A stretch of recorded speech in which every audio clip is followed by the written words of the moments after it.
Well, pack away your rainbow flags and leather chaps. It is ironically safe to come out again.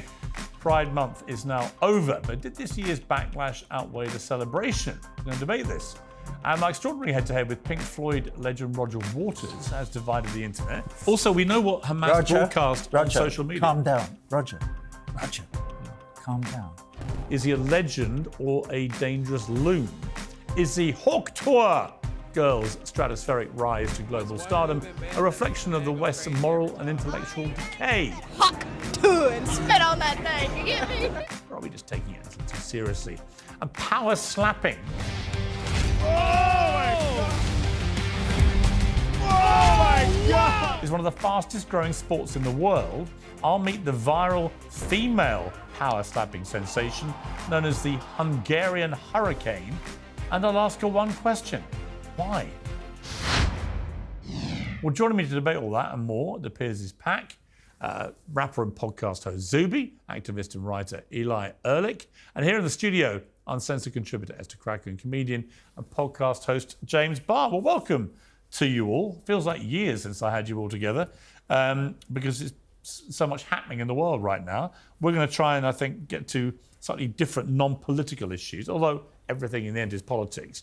And I want to start with a clip from Jon Stewart, who's back doing the Daily Show on Comedy Channel once a week. And he said this about the commercialisation of Pride. I mean, he made some very interesting points. He talked about Burger King with their Pride Whopper made with 2 equal buns, Skittles colourless Pride pack declaring only #One Rainbow Matters, and an Oreo ad showing a family overcoming a father's deep conservative values with a rainbow painted fence. And he said that's the burden corporations must bear, he mocked. They care almost too much about the human condition, often finding themselves in the crosshairs of ideologues and fundamentalists, but they stand by their values, sometimes for a couple of months. And that was a response to Target, who, of course, abandoned what they were doing after the backlash. We saw the same thing with Bud Light and Dylan Mulvaney, and so on, indicating it may all just be virtue signalling. Zuby, let me start with you on this. I've been on this case for quite a while that I think the whole idea of Pride, I loved it when it started. It was a Pride Day, great. There are lots of days in the year and I can happily sign up to it. Now it's like a full-on month and it's been completely hijacked by the corporate world in the most kind of shameless, insincere, virtue signalling way. Discuss. Yeah, well, I think it's what I'd call woke capitalism. I think if you go back to the time of Occupy Wall Street around 2008, there was a massive backlash, both from people on the left side of the aisle and from the right side of the aisle, about what we could truly call corporate greed. And I think corporations noticed this. And I think a lot of them made this pivot to appease their natural enemies or opponents, which is the true left. And so I think by them throwing out these easy bones and virtue signaling about pride, virtue signaling about BLM or whatever else seems to be trendy, by the way, only doing this in nations where it is trendy, right, not doing this necessarily around the world.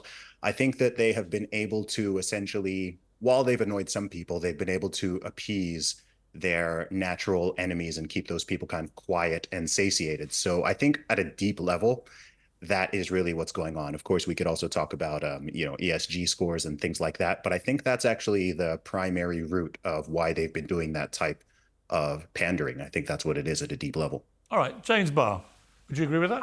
I find it really surprising. Eli. Well, welcome to Uncensored, Eli. If you want to go first and jump in over James, be my guest. In fact, I'm delighted. Off you go. Eli. Yeah, absolutely. So I actually am surprised I'm agreeing with you on this. Corporations have very little interest in the queer and trans community. I'm a queer trans woman. I've seen them marketing to me more and more over the years. And the very moment that we stop becoming profitable, they drop us. Yeah. It's very clear what's happening. And I'm on board with Jon Stewart on this. They are just virtue signaling. Yes. You've got a triple strike because I completely agree. Yeah. Whoa! I think so. James Barr finally sees I do common just want to sense. say I am wearing black today just to mourn Pride Month and also mourn the end show of it. respect for Pride, for straight Pride, which we're currently now in. Here's the thing with the corporations. I think sometimes they're doing it for their employees, and that's really important. I think it's amazing that some companies are Is showing it though? support When there's for no the straight community. month for the straight Well, employees? as we discussed before, the rest of the year is straight, Piers. It's July not though, is is it? straight. We don't Yes, it celebrate is. being straight. You celebrate being straight all the time, just There are by no opening street your parties mouth for my and straightness. speaking over a queer person. There's no You're straight celebrating flag. being What? straight literally right now. And so it's important that companies do that and show their support for Pride, but a lot of the time it does feel insincere. Actually, Well, I mean, let me it is hang on. I'll come to this for a minute. Actually, why should companies do any of this? Why? When did it become this thing that companies feel the need to lasso themselves to endless causes or campaigns? It never used to happen. When I buy a beer, I don't care that the beer company wants to put a rainbow flag out there to signal their virtue, particularly as they won't be doing it in the Middle East, where homosexuality is largely illegal, or in large swathes of Africa, or in places like that. So there's a hypocrisy and double standard with these global companies where they'll only do it in places where actually it's easy. Well, it's crumbs, isn't it? They're just giving us crumbs. So why and accept unfortunately, that? They're motivated by the people that work in the companies. It's not because of some great outcry from I think their sometimes consumer it base. is to do with the people that work at the company. No, wanting it's to not. do It's the right all the thing. time. But why do That's companies? always the case. Companies always want to look good when they're not paying people enough money, or when Well, they're I mean, not doing the right that's a thing. side issue. But like, look at during BLM, I was getting emails from ice cream companies telling me how proud that they are that I'm black. First of all, how did they even know that? And secondly, how is that relevant? I think this idea that they can get away with doing pride flags in countries where it's not illegal, but then you see KFC not doing that in India or in sub-Saharan Africa is ludicrous. Yeah. And it actually shows the moral depravity in these Well, companies. it reminds me of the Just Stop Oil It's protesters. so You never insincere. see the Just Stop Oil protesters in China or India or Russia, where almost all the pollution is actually going on.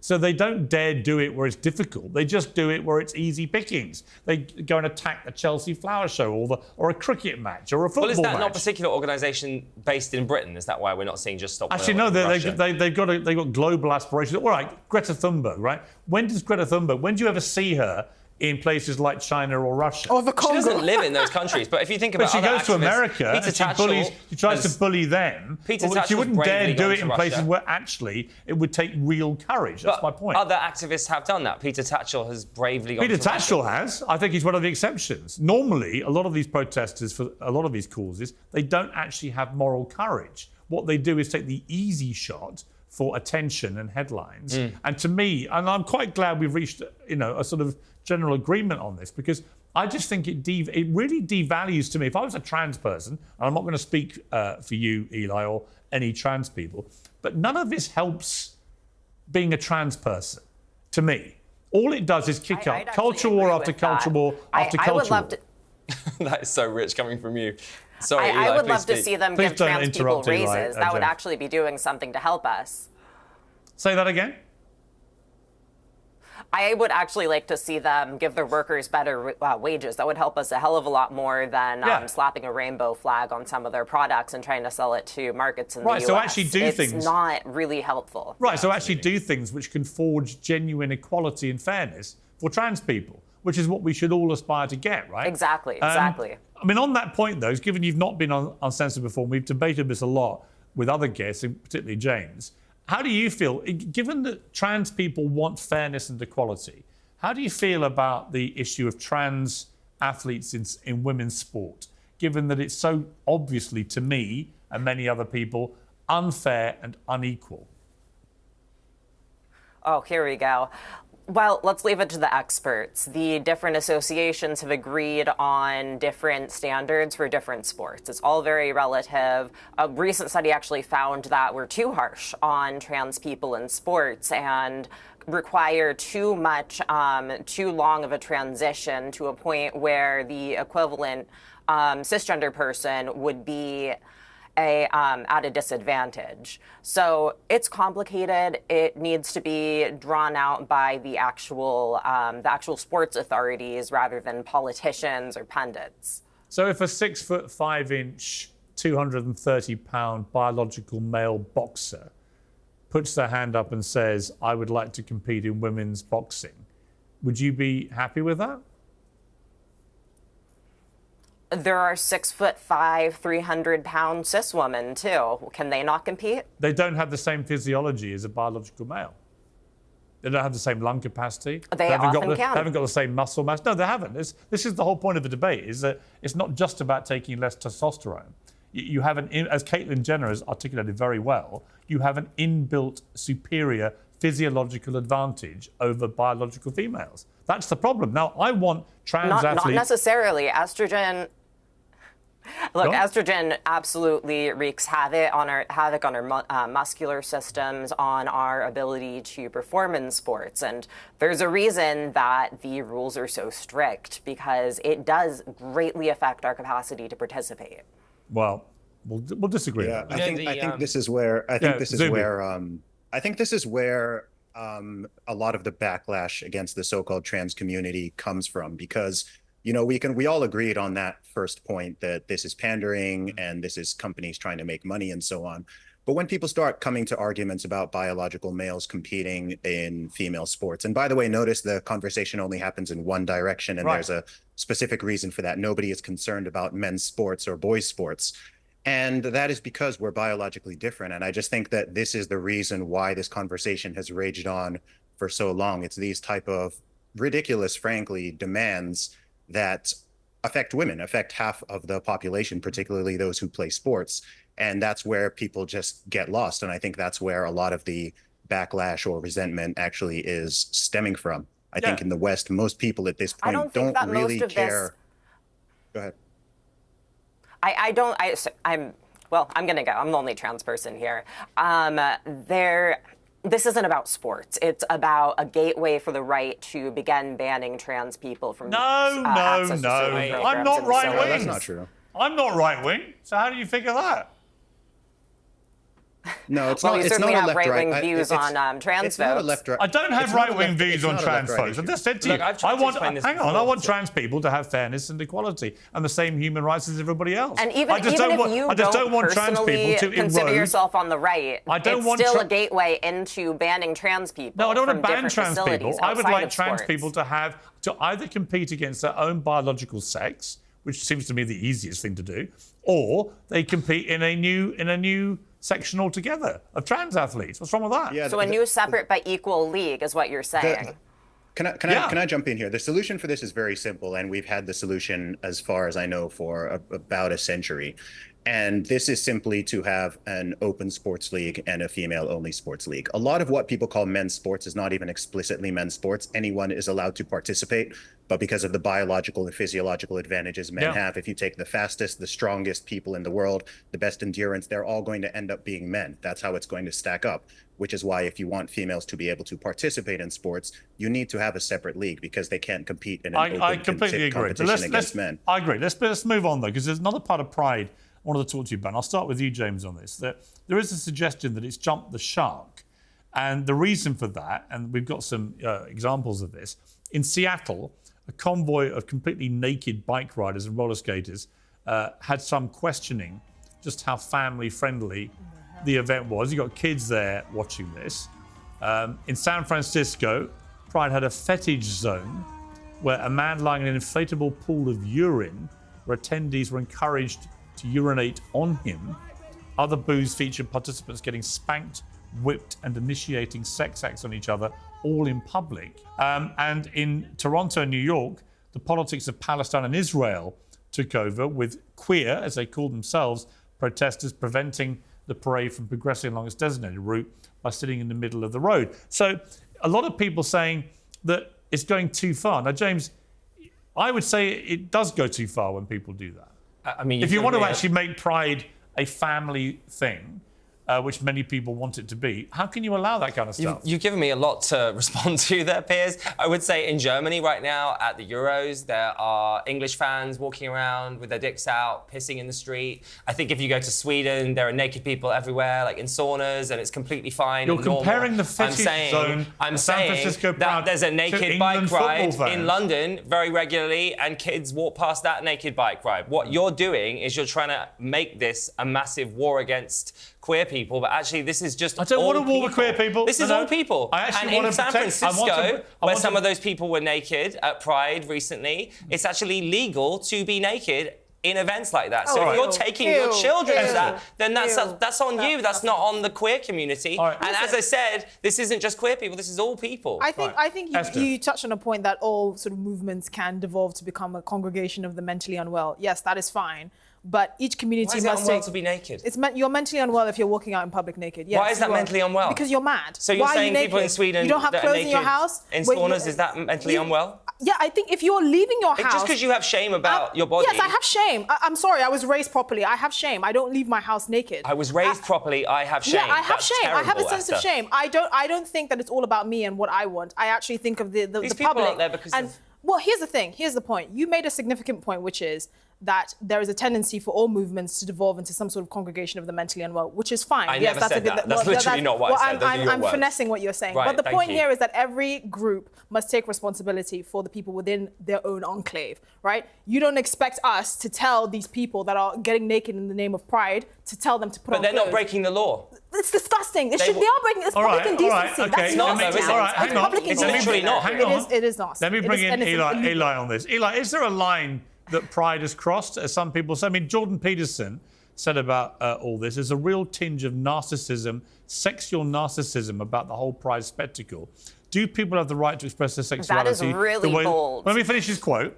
Do people have the right to express their sexuality the way they see it, to some degree, if it's consensual and among adults? But generally among human beings with any degree of civilized comportment whatsoever, it's a pretty damn private affair. Has he got a point, Eli? No, he doesn't. It's Jordan Peterson. He never has a point. He's a very alley smart in man San who has lots of good Francisco points. was clearly demarked for adults. And I mean, personally, I was friends with some of the protesters that blocked New York City Pride. And what they're doing is blocking the human rights campaign Float, which is sponsored by Raytheon, who's currently committing genocide in Gaza. So they had their reasons for this, and there needs to be more context for all of these. On a broader level, we're not responsible for every member of our group. This is how the right latches on to our different identity categories and our different social movements to try to demonize all of us for the actions of a few that might be a little What about less those who are respectable. not on the right, Eli, like me? I'm not on the right. And that I'm happens. a Sorry, liberal. you do that to people on the right all I'm the a liberal time. who just sees endless acts of self-harm by the trans lobby, when actually I'm with you. I want you to get fairness and equality. But I don't want you eroding other people's rights. You keep on saying this, and yet your Yeah. actions speak differently. What actions? What action? I'm trying to get trans people banned from sports, comparing I don't want trans them banned from women sport. to Hang on, people don't identifying misquote as me. animals. I don't want trans people banned from sports. I want them to be disallowed from competing against biological women. Different thing. I want them to be able to compete in with sport. people of their own gender. Or their own sex. They should compete with people of their own sex. I think I just saw a head explode That there. is exactly the type of talking point that in 20 years we're going to be looking back at and regretting. Really? So you think in 20 years' time in the it's Olympics? moving So for- to be clear, then, in the Olympics, you would have just open Olympics. Open season. Sex is irrelevant. Gender irrelevant. Everyone just competes Yeah, against each other. absolutely. I would too. Really? So do you understand? Well, everyone just can. Eli, do you understand that by doing that, you literally end the Olympics? It's all over because only men would win. Do you understand that? That's why we separate them. I don't want to take this down. Now, hang on. I want Eli to respond. You literally are destroying the Olympics for anyone who's not a man. Well, that's a very grandiose vision of it, but Not really. we Not could really. If you very look at the easily- times, if you look at the times and the results of men Olympians against women Olympians, you will see that in almost, I think, 98% of all the events, men are so far ahead of women on speed, on power, and every other discipline. Women And would that's never. why- that's Women why would we never. separate it by women would never categorization. Women would never win a medal again at the Olympics if you had your way. Is that what you Well, want? that's very sexist. No, know it's that- do you know that the it's a first physical. woman Hang on, to- hang on, it's not sexist. Do you It's know a- the hang first on, woman that hang on, James, I'll swam the come to you. channel? I'll come to you. It is not sexist. It is a fact. It's why we separate the sexes. When Megan Rapinoe finished her career playing the soccer team, American women's soccer team, she then said that she'd be happy to see a trans woman competing in the women's team, right? Which is fine because it wouldn't take her place. But if you allowed trans women, football players, soccer players, to compete, and enough of them began to do this, there would be no biological women left in the women's national soccer team because they would be physically trans superior. people already have the right to do that, and you're not seeing the results that you say you would be seeing.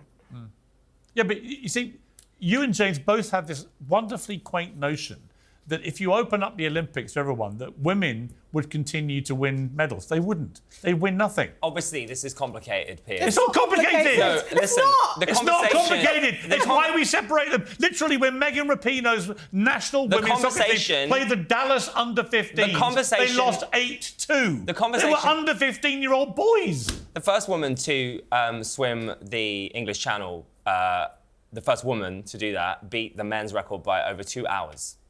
He slowed down. He was trying to hit on her. All right, hang on. All right, let's move on. This is actually on the same kind of subject because I'm going to bring in a guest and have a little chat with them and then come to the panel. Power slapping is said to be the fastest growing sport on the planet. For those of you who haven't witnessed it, this is what it is. Sheena Bathory lining it up. One.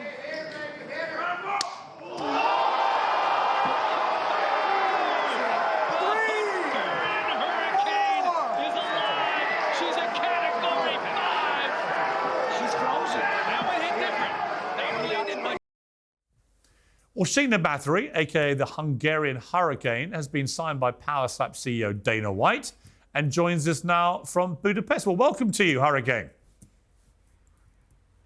Hello, thank you so much for the opportunity. Did you like being called Hurricane?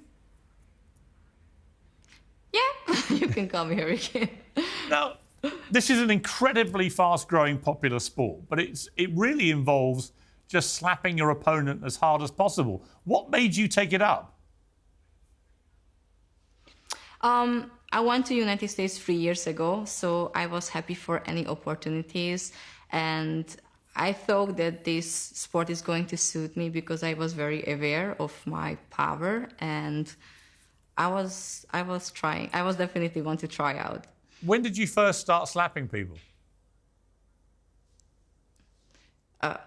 Besides the competition? Yeah, it's like in your life. I mean, presumably you've done it before and got a taste for it. When was that? Who were you slapping?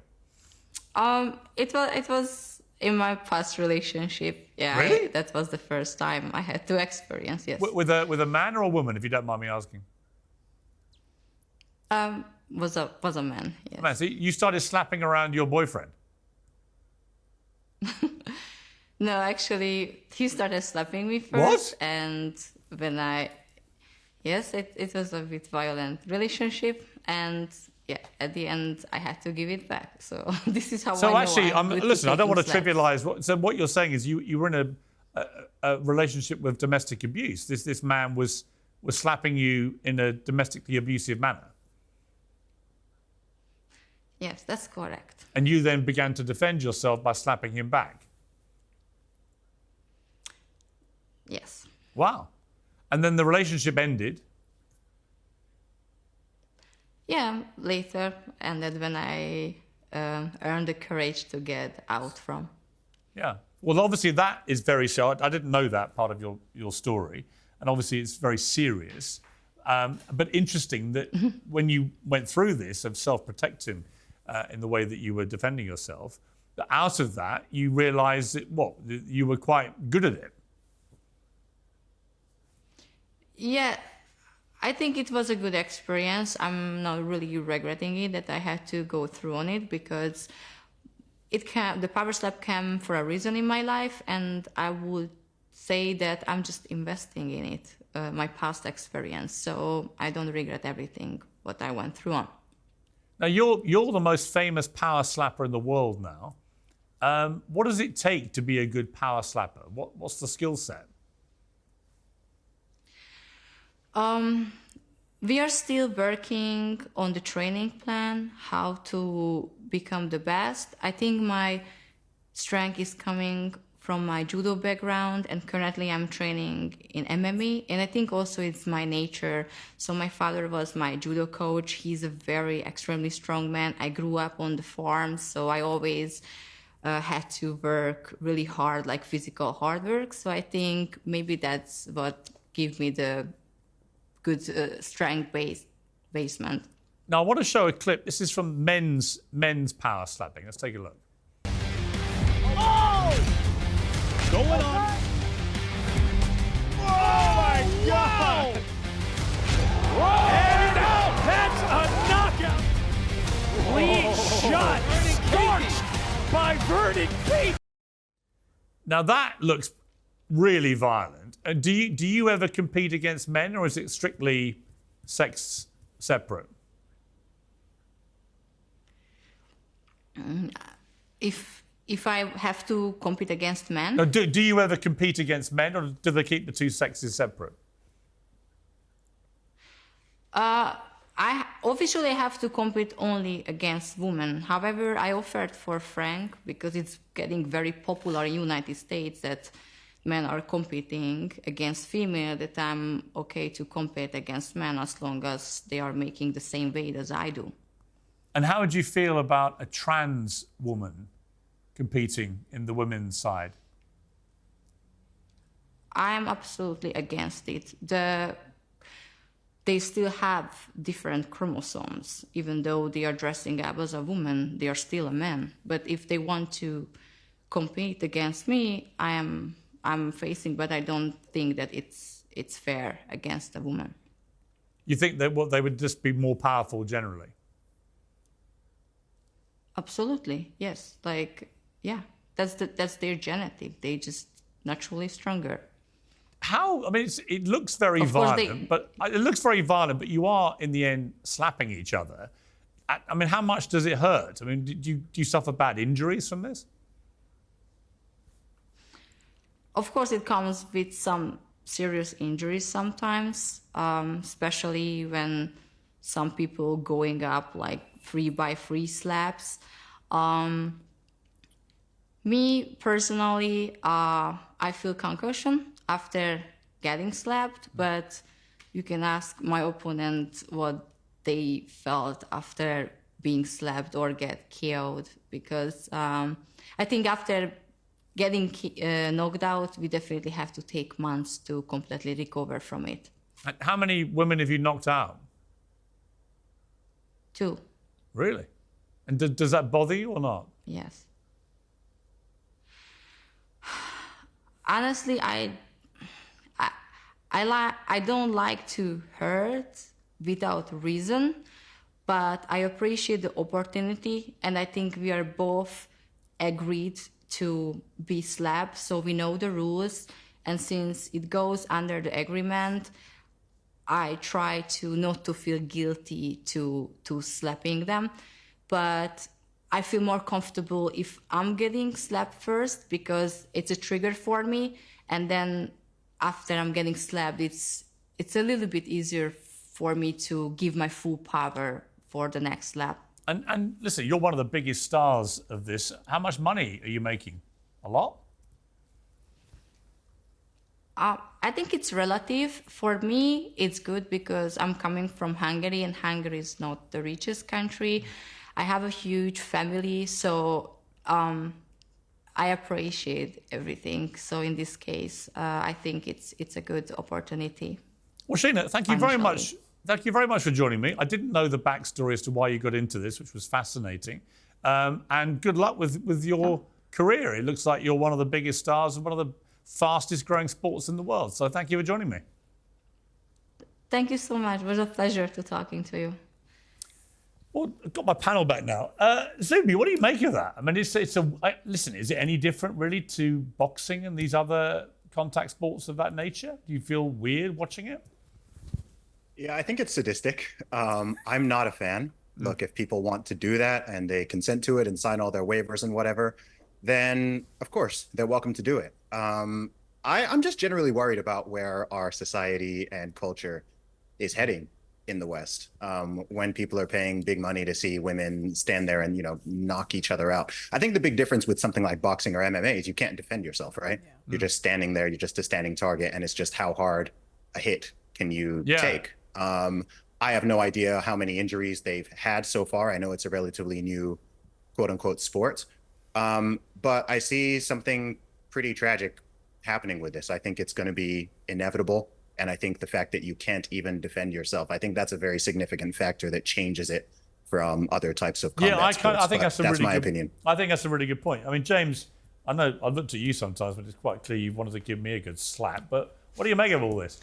I'm deeply upset by that story, actually. About the reason she got into it. Yeah, I've also been in a violent relationship. I didn't hit back, I just took it. But I've written a comedy show about it, and I suppose that is me hitting back, right? And it's interesting how trauma plays out like that. We can experience things and then recycle them, and that's what I'm doing in Edinburgh this summer. I think that's what Sheena is doing in the Power Slap. But I agree with what you just said. Like, is it okay?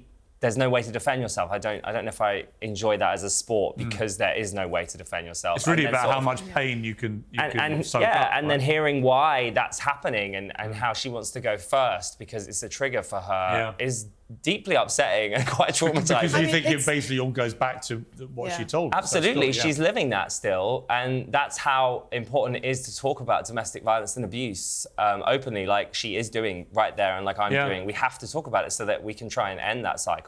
So I have so many follow-up questions that I'd love to ask her. It's sort of beautiful what she's doing, but also kind of horrifying. Yeah, Esther, what do you think of it? It's a recipe for brain damage. I can't imagine even training for that. Seriously, the time span you can even be in that career must not be more than a few years, because you will literally suffer the consequences for the rest of your life. It is a weird thing. I don't think I can enjoy watching it. Yeah, yes. Even watching these few clips we're showing, it's just very odd. And also, I do think Zuby hit the nail on the head, really. If there's no capacity to self-defend at all, what are you left with? You're left with just acts of brutality, undefended. There's no skill involved, so you can't actually say. I think that there may be a skill in how you slap. So it's not skill devoid. Presumably, the ones who are really good at it, like her, have a particular technique of slapping. It's just strength, isn't it? It's just brute strength. But if bring in Eli. I mean, what do you think of this, Eli? She made a point about the trans aspect of this. I would not want to see many large biological male trans female power slappers. I have to say, slapping women, would you? If your muscle mass is the same and it's the same weight, I don't see any issue. I mean, the whole sport is very uncomfortable, but if everyone is consenting, I don't see any problem. Okay, that's interesting. So you don't care that they can't defend themselves? I think you all have some points with, it's concerning that men might be watching women beat the shit out of each other, but at the same time, like, if these women are getting paid, treated well, and consenting to this, then they have that right to participate. Okay. I interviewed Roger Waters. Now, he's one of the biggest rock stars in modern times. He was one of the founders of Pink Floyd. He's made, nearly $1 billion from being a Pink Floyd writer, guitarist, superstar. Also has come out a lot of very inflammatory things. And it was an extraordinary interview, which ended up with him at one stage actually talking to himself. But Zuby, what I was interested about with this was I was struck by a vast amount of comments. And what it really said to me was on issues like Israel, Palestine, on issues like Ukraine, Russia, on issues like Trump, Biden, whatever, Brexit here, we've now reached a point where people are so embedded in their tribes, for want of a better phrase, on any of these issues, that they are simply not interested in hearing anything factual from the other side that may counter whatever they're saying. That we've reached a point when simply standing by your tribe in its entirety, to the extent that Roger Waters at one stage was denying that a baby had been kidnapped, for example, by Hamas, because he hadn't had independent evidence to suggest it, when everybody knows that story is true and so on. But again, it comes back to the society we now live in. How worried are you about this tribalism now really completely enveloping an old-fashioned sense of, well, let's get to the truth and facts here? People don't seem to care. Yeah, I mean, I haven't seen that specific interview, Piers, but I think that rising tribalism has been a concern for a lot of people, both in the UK and in the USA, and perhaps further than that, over the last 10 years in particular. I think this is really the default human state. I mean, tribalism is just something that exists within human nature. It's not inherently bad or inherently good, but it can get to a very toxic level. And I think if there are not certain rules and ideas that people can agree on, for example, no matter how much people disagree, we will not physically harm each other, right? No violence. When those lines start getting crossed, then that's when things can quite literally become homicidal, let alone genocidal. And it's something that's within us. It's a dark part of our nature. And it's something that we always need to be careful of. I think it's important to allow people to speak freely, and things can get passionate, things can get heated and fiery. But I just think there are certain lines we all need to agree as a society, as a culture, as nations, that we do not cross, no matter how fiery it gets. Yeah, and one of those should be, Esther, anti-Semitism. This is a clip from that interview where he tried to justify some of his positions on this. You can say anything that you want, but there's no evidence. Actually, there is extensive evidence. There is no of evidence. sexual assault and rape. Well, there is. Okay, well, all right, now. Also, we know what Hamas broadcast on social media. Calm down. Roger, calm down. Don't sink to his level. All right, I won't. What level? Well, stop shouting. Stop shouting back. Let him interrupt you as much as you want. Okay, all right. Sorry, Piers, what were you saying? I mean, I thought that was completely insane. Yeah, moment. that's very odd. I've never, ever had a guest, even on these panels, who's just literally broken off to talk to What themselves. is he on, and how do I get some? But look, I think this is why it's important to have free speech and to let people talk, because people can listen to that and they can form their own conclusions. Yeah. If someone like that, if you say, oh, let's just cancel him, let's never platform him, let's not speak to him. No, I agree. because, Especially when they've got, Esther, so many followers, as he does, so many fans around the world. I think it's important to shine a light on them and challenge them on these views. He's very rarely been challenged. He doesn't really do interviews where people challenge him. And then suddenly he was having to be challenged about not just Israel, Palestine, but also Ukraine, Russia, and other issues. And every time I sort of cornered him about something, he would start talking to himself or distracting or doing something to get away from it. But it was a really interesting response I got. I would say for everyone who was saying, well, he's a lunatic and this is madness, there were other people cheering him on. Like this was the most perfectly normal thing they'd ever watched. And he had a point. Yeah, but this is the nature of tribalism. You don't really take a person in their entirety. You take sound bites that they say that you necessarily agree with as a member of that tribe, and then you run with it. So when you do in-depth interviews and you let them speak, they expose themselves, and so you actually force members of that tribe to question themselves and their own beliefs. I think the issue, particularly with tribalism that we're seeing these days, is the people, the leaders, the thought leaders in our society are never willing to own up to when they're wrong. And if us as individuals are expected to constantly reflect on the positions that we hold and actually say, actually, I'm happy to change my mind, as a mature adult would do, that's capable of rational thinking, why don't we expect the same from these thought leaders that amass huge followings that somehow influence the public conversations on really important issues? So I think this was a job well done, really. Interesting, he quoted the fact that his mother had said to him, James, you've got to read. So I've read, he said, and then I've worked out, how to be right, effectively. And I said, well, has it crossed your mind that your idea of being right might actually be wrong? And he looked completely bemused at this whole notion. But when I asked him what he'd read, for example, about the history of Israel and Judaism and so on, nothing. So it's not like he's reading everything to reach an informed opinion. He's only reading stuff that validates and confirms his initial thoughts about stuff. That's not how a democracy works effectively. I guess you're interviewing him like he's a politician. because That's he probably makes why that interview isn't necessarily going to get the result you want, because really he's just coming at it as a human, and saying, I don't want people murdered, I don't want a genocide, which I think we can probably all agree with, but yet you're coming at it from a journalistic point of view. But I think that's valid, because the position that we now put celebrities in is basically on par with politicians. We've stopped differentiating between a singer who has hundreds of millions of dollars in the bank that lives a completely different life from the average person, to a politician that actually affects policy. We now put them on the same level, and we treat the opinions of Katy Perry and Rihanna about who we should vote for as the same as someone who's actually in politics, who's educated, who works in political music. Some of them, that's the problem. Well, they reckon if Taylor Swift came out and backed a candidate in the election, that candidate would win. Exactly, and that's a problem. Because she's such an enormous phenomenon. I mean, Eli, should celebrities, entertainers, singers, whatever, should they just stay out of politics? Or should everyone be allowed to have their opinion, even if they have a lot of followers and can influence impressionable young minds? They should, I mean, they're entitled to their opinions, but they shouldn't be brought on as experts on any particular subject that they're not.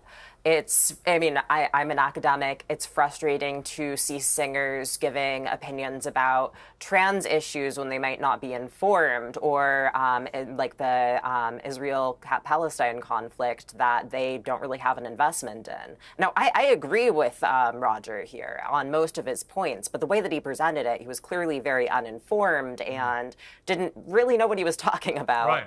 But it seemed to me it was a little bit more insidious than that, is that he was very uninformed about anything on the other side. He was extremely well informed about anything that was supportive of Palestine, but he was deliberately, in my estimation, deliberately ill-informed about anything to do with supporting Israel, about any of it. And I've been critical of Israel on many things, but one thing you can't be critical about or skeptical about are the people who were kidnapped, because we all know who they were and who's been brought back and who is probably dead and who's still unaccounted for. These shouldn't be things we should argue about or question, as he was doing. I haven't seen the evidence. It's like, well, you don't need to. Yeah, there's a genocide happening, and we have facts on our side for for Palestinian liberation. We don't need to deny or make up alternative facts, as the Trump administration would say, to make our point. We already have these truths on our side. So it doesn't really make any sense for him to say, deny the kidnappings. Right. That happened, that's a fact, and he should embrace it. Yeah, and actually it makes things you then say more powerful if you're prepared to accept certain undeniable facts, even if it's not what you think is pro your side. The next thing we're going to cover, which is the Tuah girl. Now, for those who haven't followed this phenomenon... You got to do it properly, Piers. How do you say it? Oh, God. Right. Let's take a look at the original clip, which has gone viral around the world and made this girl very famous or infamous. Let's take a look. What's one move in bed that makes a man go crazy every time? Oh, you gotta give him that hawk too and spit on that thing. You get me? I don't get you. I think you gotta demonstrate. Hawk too and spit on it. Spit on it. Now, I believe what she's referring to, Zuby, is oral sex. Let's not dance around the houses here. What's interesting has been the reaction. She's become a celebrity very, very quickly. Shaq O'Neal was hanging out with her. Country music stars had her on stage. She's giving big interviews. This goes back to what you were saying about where society is going. Andy Warhol warned that one day everyone will be famous for 15 minutes. Are we now living that dystopian life? Yeah, we are. And, Piers, I know these stories are particularly selected, but it's all just degeneracy, ultimately. I'm not here trying to be some type of killjoy or Bible thumper or something. Like, I enjoy fun and entertainment as much as most people do. But I just think as a culture, we need to be, it's just odd what we are celebrating and perhaps also what we're not celebrating. It seems like we're kind of in this rush to the bottom. So I don't have super strong feelings about this. I just think it's just a reflection of where we are as a society, that it's managed to gain this level of steam and this much monetization and this much attention. I think in a more sane time or in a more sane world, it would have been a couple of chuckles and some memes online, and then it would just sort of quickly move on to something more important. So you made a good point. You tweeted, I was just thinking, Hawk Tuah is the type of thing that would have been a massive sensation in the fictional version of the USA depicted in Idiocracy. And then it hit me. And I thought that was spot on. It's like, really, that's where things are heading, right? Fueled by social media, which makes everybody famous when they do dumb stuff. Yeah, it's just where we are. And look, I know nothing about this young lady besides this situation, but I don't know how she's going to handle this, but it's probably not the thing you want to be sort of labeled as and known as for the rest of your lifetime. And that's easily what it could be. There are people who have just been turned into memes at this point, and they kind of live with that for the rest of their life. And I don't think it's a great situation to be in, but I guess we'll see how it plays out. Particularly as a woman. I know like probably every guy on this panel is not wanting to say it, but it's crass and it's tacky and it's classless. And I think us normalizing women, I wouldn't have answered that question, quite frankly. It was all those things. I think it's completely unladylike. Esther, look, I have to be honest. I'm not going to lie. when I watched it, it did make me laugh. I mean, it was outrageous. It was crass. It was all those things. It was also funny. I mean, I don't want us all to lose, as a society, our collective sense of humour about what is just a ridiculously outrageous, funny moment. You know what I mean? Yeah, but I think there is something to be said about women not feeling like they have to behave in the way that male comedians do to be funny. Like, you don't have to be crass as a female to be funny. Okay. I mean, she's not a comedian. She's Why just do we have to withhold ourselves then? Say that again, Eli. Should we have to put ourselves to a higher standard than the male comedians? Well, funny enough, if a man had said that about yes. if a man had said something similar about a woman, I don't think it would have got the same traction. I think that man would have been cancelled pretty quickly. And I think probably you, Eli, and you, James, would have led the cancellation charge for this disgusting misogynist rat bag saying something disgusting about women. So there is a double standard, but not the way you made it. I don't think she said anything disgusting about men. There is a double standard. No, but if a man does that kind of thing, well, I do. I often do. What, you do a hook tour to women? I do a hook tour. Really? You do a hook tour to women, yeah? No, really? I'm not straight, so no. But I'm sure you. I don't understand why everyone is clutching their pearls today. Because it's gross and it's unladylike. She's I'm free. sorry. She's just living her sexuality. There's nothing wrong with just being yourself. And I do think that's a valid point. I do. There's nothing wrong with this, and the reason it's fine for her to do it is because she's not embarrassed. She doesn't have any shame, and she's happy. That's a problem. We used to have shame in society. She's not going to be embarrassed by that. We used to regulate people's behavior. We used to have shame. Yeah, go back to the Victorian times, Esther, if that's what you want to do. Okay? Well, no, because I'm sorry. At least women had more self-respect. I'm sorry. You don't need to women sit have there more and self-respect say now that they the way aren't that you being keep pushed a down by man men. happy is to spit on his penis. Well, there was a follow-up. Sorry, what? What would you rather she said? Oh, cook him dinner. I'm not answering that question because it's none of your business. If I could just jump in to calm things down. It is bad technique. She did appear on a podcast and she was asked if she would hook Tuah. Well, how is it? Donald Trump or not. Right. This is how she replied. Donald Trump. No, absolutely not. No. It's a no from me. Okay, it's no. What was interesting was people completely misconstrued that clip and thought she was talking about whether she would vote for him. Right. And so everyone on the Conservative right, led by that goon, what's her name, Laura Loomer, went after this girl and started abusing her. Hayley Welsh, her name is, called her a Biden supporter, blah, blah, blah. It was actually nothing to do with any of that. Yeah. She was actually talking about Hook Tuah I've said and with people Trump. I would not vote for. So those two things James. interact. We have a bit of music to go with the Hook Tuah. Let's have a look at whatever it is. Oh, you gotta give him that hook to it. Spit on that thing. There was a phrase that struck a chord and took the internet by storm. A phrase for when she's spitting right onto you. A dude said this to these two chicks. What always brings a man to bliss?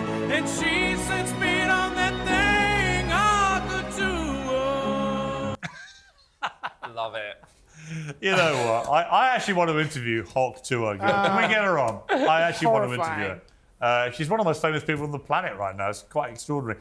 But Zuby, where is society going with this? I mean, are we going to get? I kind of agree bafflingly with James on this. Is that you don't want to completely get so po-faced. You can't just have fun moments involving people talking about sex. However, and isn't it interesting? However, what social media now does, it amplifies things globally very, very quickly, and does that in the end have a corrosive effect on the standards in society? And is that where we want to go?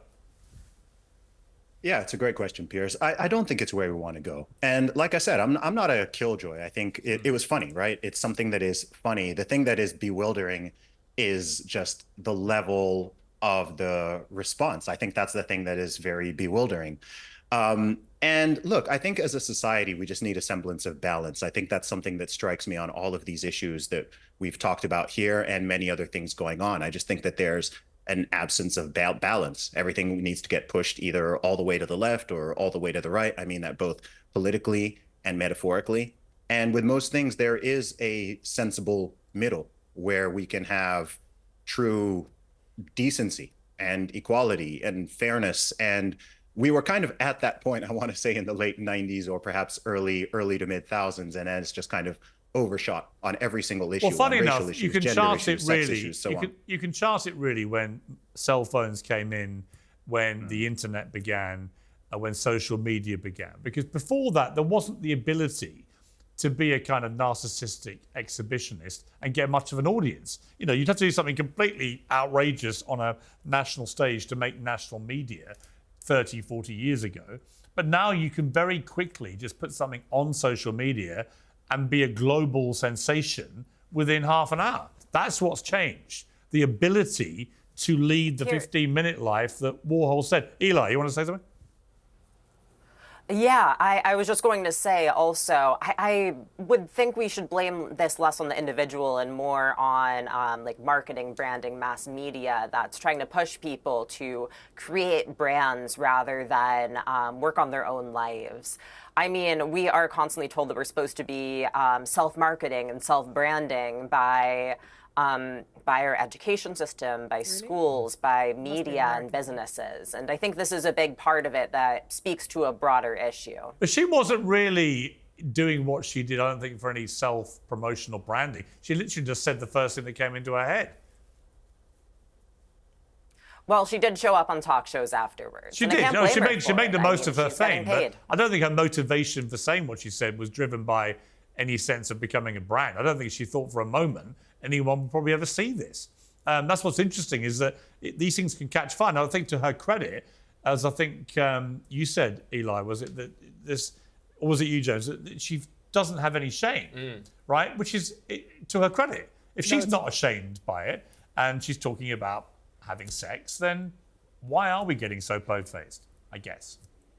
Because we used to be a society with shame. Yeah, it's not a good thing to watch the disintegration of shame and standards for people, standards of behavior and morality and decency. I think don't think that's a good OnlyFans thing. is responsible for that in a way as well. Yeah. That whole culture. I mean, I just genuinely believe everyone will be fully naked on the internet within the next 20 years. God. So, Piers, looking forward to seeing your nudes. Well, someone told me you brought something with you today. Oh my God, yes. Well, you were talking about spanking, so I thought you might like to see me getting spanked. Oh my God. This is me at LA Pride Have we last actually year. got a clip of it? Oh my God. Absolutely not. Is that you? That's Absolutely me. not. Oh my God. What are you doing, Bar? We'll hope to see you guys here. Don't leave. What am I watching? Is this a Pride event? Yeah, that was of course LA Pride last year. LA Pride. LA Pride. And does that make you proud? That's me in the fetish zone. Yeah, I'm No proud. wonder you Because stood there was by Hulk absolutely girl. nothing sexual happening there at all. What is I was going- just what is enjoying happening a new there? experience. What getting was happening spanked. It was wonderful. Really? Yeah, and I didn't leave with any marks. I'm contacting HR after this. I Absolutely think this is not. all part I also of the only really wanted to show that clip, degeneration so I of thought I'd society. come Let me go to another subject, raw dogging, which I must admit I'd never heard of and feared the worst. It's not what we think about dogging, which is a very British phrase involving people who get up to all sorts of things in public places. It's actually called raw dogging, flying raw, or bareback flying. What it entails is spending time on long-haul flights with no films, no music, no sleep, no snacks, no distractions, no phones, nothing once you're in the cabin. You literally do nothing. And people on TikTok have begun posting their personal records. One user, at Ol Woodini, a Manchester-based DJ and producer, wrote, just raw dogged a 7-hour flight, new personal best, no headphones, no movie, no water, nothing. Incredible. The power of my mind knows no bounds. Esther, have we lost our minds? Yes, we have. Yes, we have, especially because this shouldn't be a trend. First of all, that person, I don't think raw dogged anything because he had his headphones in. So I'm assuming he was playing something, unless he was using it to cancel out the music. But also, why do we have to make trends out of the mundane? If you just want a flight to relax and not be distracted and just to rest, albeit with your eyes open, why is this now a trend? But I once interviewed the Dalai Lama, Zuby, several times actually, and he doesn't watch movies, doesn't watch television, doesn't use phones, doesn't do any of these things on a daily basis every day. And he's one of the most serene, happy guys in his 80s. I don't think he's the happiest. Sorry. I've ever met He's in not my the life. happiest. Are we discussing the Dalai Lama raw dogging? Because if we're going to talk about that, I mean, I have a lot to say. He's not the happiest. I can tell you that much. Zuby, here's my point really, is that should we be against a phenomenon which actually takes us back to maybe a gentler, nicer time where we weren't consumed by having to do things. We could just be at peace with ourselves, with a bit of self-serenity. Yeah, a couple of thoughts on this. I mean, firstly, calling it raw dogging or barebacking, I think that follows on from my previous point of just degeneration of society. The second thing I would say is, on a deeper level, I think that young men lack a lot of meaning and purpose, and we don't really, as a society, have any rites of passage for young men. So I think that the fact that this has even become a phenomenon is kind of hinting at that point, that simply doing what's essentially a dopamine detox on a flight is now something to be celebrated. And then the last point that I would make is, I think the fact that you are filming yourself doing it and putting it on social media somewhat negates the point of what you're saying. Concept. Yeah, exactly. So there ain't much raw dogging about filming yourself doing something when you say you're not doing anything. James Barr, I'd imagine raw dogging is nothing new for you. I just feel so uncomfortable discussing this with you. But listen, if you want to catch a flight together and raw dog in the sky, Piers, I don't think it's possible to think of anything I'd rather less do. But Eli, do you have any thoughts on raw dogging on planes? I mean, I can't imagine not getting my sweet, sweet dopamine hit from my phone every 5 seconds. So if anything, I'm impressed. It seems like people are trying to see something new and try new experiences outside of the everyday, just constantly on our phones. And I see nothing wrong with that. I want to end by asking all of you, all four of you, which has been the most distasteful clip we've played today? Is it Tuah girl? Is it the power slapping? Or is it James Barr being spanked at LA Pride? Please say me. Zuby, over to you. Wow. This is a tough one. It is a tough one. I think the hardest... Which is the one you'd least want to see again? I would say personally the power slap, just because of the sadistic nature of it. Yeah. Okay, yeah, Eli? I'd say that one. Probably the hawk too. Yeah. Esther? I have to agree. There's something about just, particularly as a woman, seeing women behave that way that just makes my skin All right, but crawl. just by default, that means all of you were more comfortable watching James Barr being spanked at LA Pride. He was Can I just clothed. say, He was wearing boxers. Can I just say, for the record, that was by far, for me, the most distasteful. That tells us a lot, I think, Piers. This, yeah, it's actually making me come out in wheels, this. In what? This is probably how you ended up. Anyway, thank you to my panel. We covered a lot of stuff there. You moved around with great ease and enthusiasm. I appreciate it. Thank you very much.